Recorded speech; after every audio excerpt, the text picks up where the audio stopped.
Sir ഈ cinema കാണാൻ വരുന്നവര് മദ്യപിക്കാൻ പാടില്ല, നോൺ വെജ് കഴിക്കാൻ പാടില്ല എന്നൊരു അഭിപ്രായം വന്നിരുന്നു. ചേട്ടാ അതൊരു ഫേക്ക് ന്യൂஸா? அவனும் ஒருத்தர் போட்டது சோசியல் மீடியா, அதை பத்தி நேஷனல் வைட் டிஸ்கஷன் போயிட்டு இருக்கு. அது எதுக்கு போட்டேன்னு தெரியல. அவனுக்கு யாரோ கேட்டாங்க டீம்ல, யாரா நீ என்னன்னு. அவன் ஒரு தனியா காந்தார பருவன்னு ஒரு பேஜ் போட்டு அதுல ஒரு டிசைன், என்ன காந்தார டிசைனை போட்டு வச்சிருக்கேன் வந்து, அதுல இப்படி எப்படின்னு சொல்லிட்டு இருக்கான் வந்து. அது எங்களுக்கு சம்மந்தமே இல்லை. இது நாங்க அதுக்கப்புறம் யார் என்ன பண்றான்னு அது வச்சுக்கிட்டு நிறைய பேர் மீட்டர் ஓட்டிட்டு இருக்காங்க எங்க சோசியல் மீடியால. அது சும்மா ஃபேக் நியூஸ். அப்படி யார் சொல்லுவாங்க? எப்பவுமே வந்து ஒரு மனுஷனுடைய அவனுடைய ஹேபிட் ஆகட்டும், அவனுடைய ஃபுட் ஆகட்டும், அவனுடைய லைஃப் ஸ்டைல் ஆகட்டும், அது வந்து யாருக்குமே கொஸ்டின் பண்ற இது கிடையாது, அதிகாரம் இல்லை அங்கே. Everybody has their own choices. நாங்க யார் அதை கொஸ்டின் பண்றது? நீங்க இப்படி பண்ணதான் அப்படின்னு யாரு? நாங்க படத்துல எல்லா எலிமெண்ட்ஸும் காமிக்கிறோம். ஒரு கடவுளை பத்தி எப்படி இருக்கோ அதுவும் நம்ம காமிக்கிறோம். ஒரு ட்ரைபல், ஒரு நேச்சர் வர்ஷிப்பிங் அது வந்து காமிக்கிறோம். பேசிக்கலி நாங்க வந்து இங்கே பயாஸ்டா வந்து ஏதோ இப்படி அப்படின்னு சொல்றதுக்கு வரல. ஃபிலிம் ஒரு ரைட்டர்ஸ், ஸ்டோரி டெல்லர்ஸ் ஆகிட்டு நாம எப்பவுமே அதை பயாஸ் ஆகக்கூடாது. நாங்க என்ன இருக்கு அதை காமிக்கணும். ஸோ அந்த பர்ஸ்பெக்டிவ் உங்களதான், நீங்க தான் சொல்லணும். அதுல என்ன நல்லது என்ன கெட்டது அது நீங்க சொல்லணும். ஸோ நான் எப்பவுமே அது வந்து இப்படி இருந்தா அப்படி நான் எப்பவுமே அது வந்து ஒத்திக்க மாட்டேன். அது ஒரு ஃபேக் நியூஸ். எங்களோட Lal sir, mister Mohanlal, yes, when he received Dada Saheb Phalke award, you were one of the first actors who responded to that. நான் லாலேட்டனுடைய பெரிய ஃபேன், அதனால தான் நான் பண்ணேன், அவ்வளவுதான். ஸோ எனக்கு வந்து ஒரு கன்னட இண்டஸ்ட்ரியில் எப்பவுமே எனக்கு வந்து all time favourite doctor Rajkumar. So Malayalam இண்டஸ்ட்ரியில் எப்பவுமே லாலேட்டா வந்து பார்க்கும்போது எங்களுக்கு நம்ம ஊருக்கார மாதிரி தான் ஃபீல் ஆகும். என் மாமா ஒருத்தர் அப்படியே இருந்தார். ஸோ அந்த மாதிரி ஒரு இமோஷனல் கனெக்ஷன் எங்களுக்கு. ஸோ அவருடைய படம் எல்லாமே பார்த்துட்டே இருக்கும். அது ஸோ ஹாப்பி அவருக்கு வந்து அந்த அவார்ட் வந்தது. ஸோ உடனே நான் இன்டர்நெட்ல பார்த்துக்கிட்டு டக்குன்னு சோஷியல் மீடியா டீமுக்கு ஃபோன் பண்ணிட்டு லாலேட்டனுக்கு இப்படி எவ்வளோ வந்துருக்கு டக்குன்னு போடுங்க. ஃபோட்டோவில் தேடிட்டு இருந்தேன். நான் கொல்லூர் முகாம்பிக்கில் வந்து லாலேட்டை நான் மீட் பண்ணியிருந்தேன். இப்போ ஸோ பியூட்டிஃபுல் மூமெண்ட் எனக்கு. ஸோ அதனால இந்த போட்டோ அவ்வளோதான். Does that kind of an impact, that kind of a Lord Vishnu reference is there in Kandara? Which is basically we call it is a Shiva Gana. Panjurli தெய்வத்தோடைய ஒரு ரெஃபரன்ஸில் தான் வந்துடும். So it is not connected to Vishnu. So it is basically அந்த connection இருக்குது. So it is like எல்லாமே ஒரு perspective தானே, அந்த connection இருக்குது, இல்லைன்னு இல்லை. ஆனால் சிவ கணான்னு சொல்லுவோம். இட்ஸ் கனெக்டட் டு சிவனுடைய கணா. அந்த பஞ்சுர்லி, அந்த வைல்ட் போர் எல்லாமே கனெக்ட் பண்ணுது. So just correct that thing. So we always analyze the victory of a film that based on the collection records.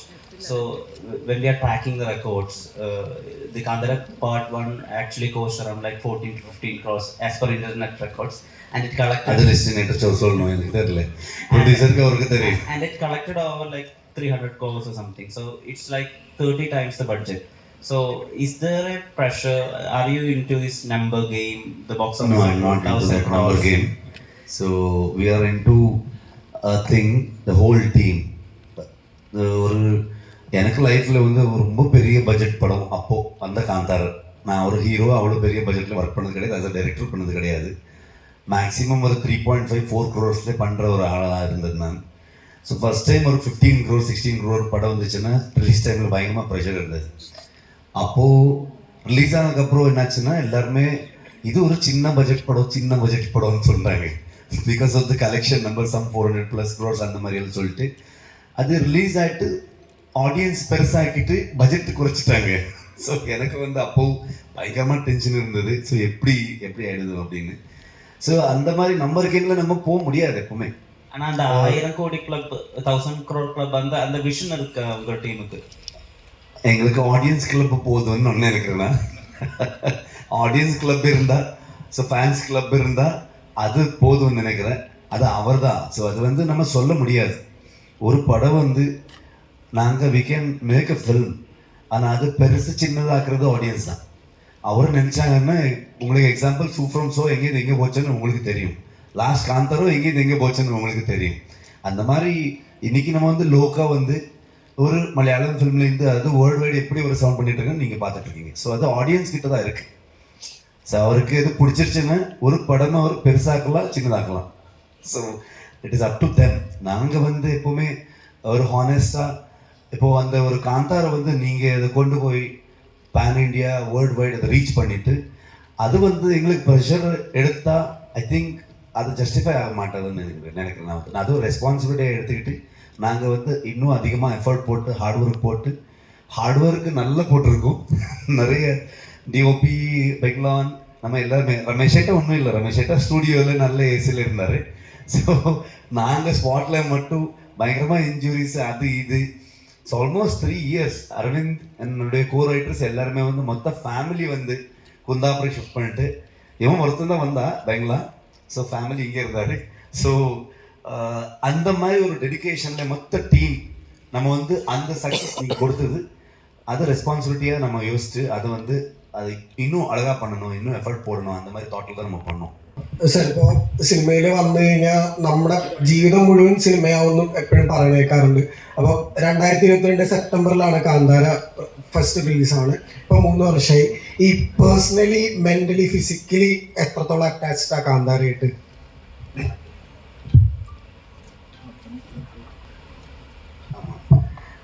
அது அது கேட்டிங்கன்னா நம்ம இமோஷ்னலி பிரேக் டவுன் ஆகும்னு நினைக்கிறேன். நான் வந்து அவ்வளோ emotionally physically mentally like it is like 5 years right. நாங்கள் வந்து மொத்த டீம் வந்து நான் இவர் எல்லாருக்கும் வந்து ஒரு நாள் நைட்டு செகண்ட் லாக்டவுனில் கூப்பிட்டு அரவிந்துக்கு மகா இப்படி ஒரு ஐடியா வந்திருக்கேன்னு கூப்பிட்டேன். எனக்கு இவனும் எக்ஸைட் ஆகிட்டான், ப்ரொடியூசர் ஃபோன் பண்ணேன், அவரும் எக்ஸைட் எல்லாரும் எக்ஸைட் ஆகிட்டாங்க. அங்கே ஃபோன்லேயே ஆல்மோஸ்ட் ½ hour பேசணும், அர்த்த மலர்தல் மகா. ஸோ டிஸ்கஸ் பண்ணி அங்கேயே நான் இமீடியட்லி ஒரு வீடியோ கால் பண்ணிட்டு ஒரு லொக்கேஷன் போனேன். அது ஃபர்ஸ்ட் பார்ட்டில் வந்து ட்ரீபாலிக் இடம். இதை பாரு இந்த இடத்துல இப்படின்னு எக்ஸ்பிளைன் பண்ணிட்டு இருக்கேன். அன்னைக்கு வந்து எக்ஸைட் ஆனது மொத்தம் 5 years போச்சு அவருக்கு.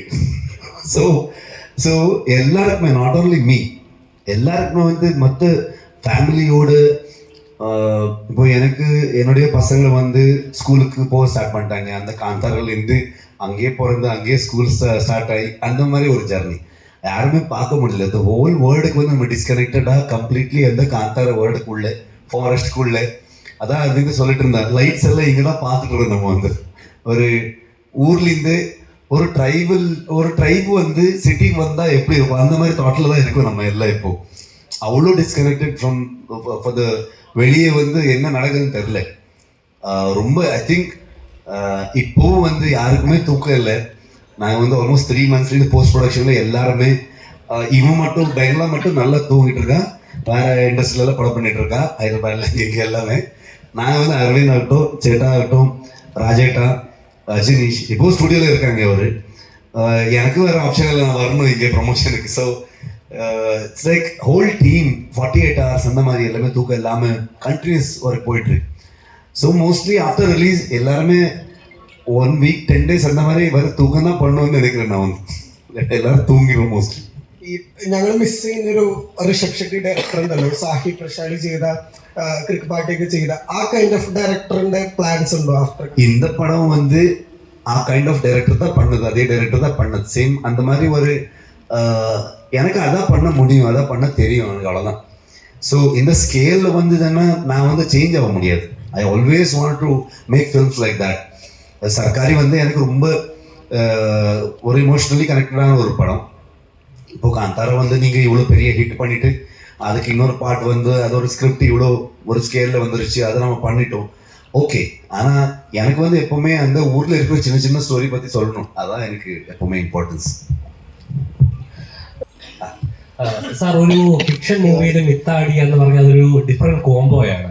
അപ്പോൾ അത് വളരെ ഡേഞ്ചറസ് ആയ കോംബോയാണ്. കാരണം ഓഡിയൻസ് എങ്ങനെ അത് എടുക്കും എന്നുള്ള ഒരു റിലീജിയൻസ് മിത്ത് എപ്പോഴും ഓഡിയൻസിന് കണക്ട് ചെയ്യുന്ന ഒരു സിനിമകളാണ്. അപ്പം ഇങ്ങനെ ഒരു സിനിമ കാന്താര പണ്ണ് ഓഡിയൻസ് വലിയ റെസ്പോൺസ് എടുത്തു.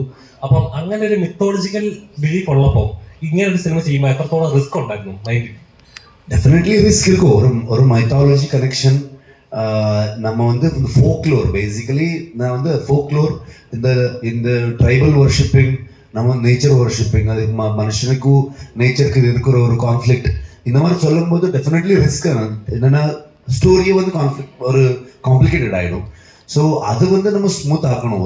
ஒரு ஸ்க்ரீன் பிளே ஒரு ஸ்டோரியில் வந்து அது நம்ம ஸ்மூத்தாக கொண்டு வந்து நல்ல பேக்கேஜிங்கில் ஸோ ஆடியன்ஸு வந்து என்டர்டைன் பண்ணிட்டு அவர் என்ஜாய் பண்ணணும். ஸோ அந்த 2.5 hours அவர் கொடுக்குற மணி டைம் எல்லாரும் வேல்யூ பண்ணிட்டு அவரை என்டர்டைன் பண்ணணும். சேம் டைம் ஒரு தாட் ப்ராசஸ் வேணும். அதில் நம்ம என்ன சொல்ல போயிருக்கோம் அது வந்து definitely it is a tough job. ஆனால் ஒரு நல்ல டீம் இருந்தால் அது வந்து கொஞ்சம் ஈஸியாகிட்டு எல்லாருக்குமே. இப்போ நான் வந்து நம்ம டீம்லேயே நம்ம ஒரு ஸ்டோரி நரேட் பண்ணோன்னா அங்கேயே ஒரு 10 கொஷின் வந்துடும். ஸோ ஒரு 15 டைம்ஸ் மோஸ்ட்லி அரவிந்துக்கு, இப்போ பிரகதி என் பொண்டாட்டிக்கு, நம்ம ப்ரொடியூசருக்கு, எல்லாருக்குமே நானும் என்னுடைய ரைட்டர்ஸ் வந்து ஸ்டோரி சொல்லிட்டே இருக்கும், நரேஷன் கொடுத்துட்டே இருக்கும். யாராவது ஒருத்தர் ஒரு கொஷின் கேட்டால் அந்த கொஸ்டினில் வந்து எங்களுக்கு ஆன்சர் இல்லைன்னா அது ஒரு சால்வ் ஆகலைன்னு தான் ஒரு இது வரும். அந்த மாதிரி நம்ம எப்போவுமே வந்து அப்ரோச் அப்படியே இருக்கும்.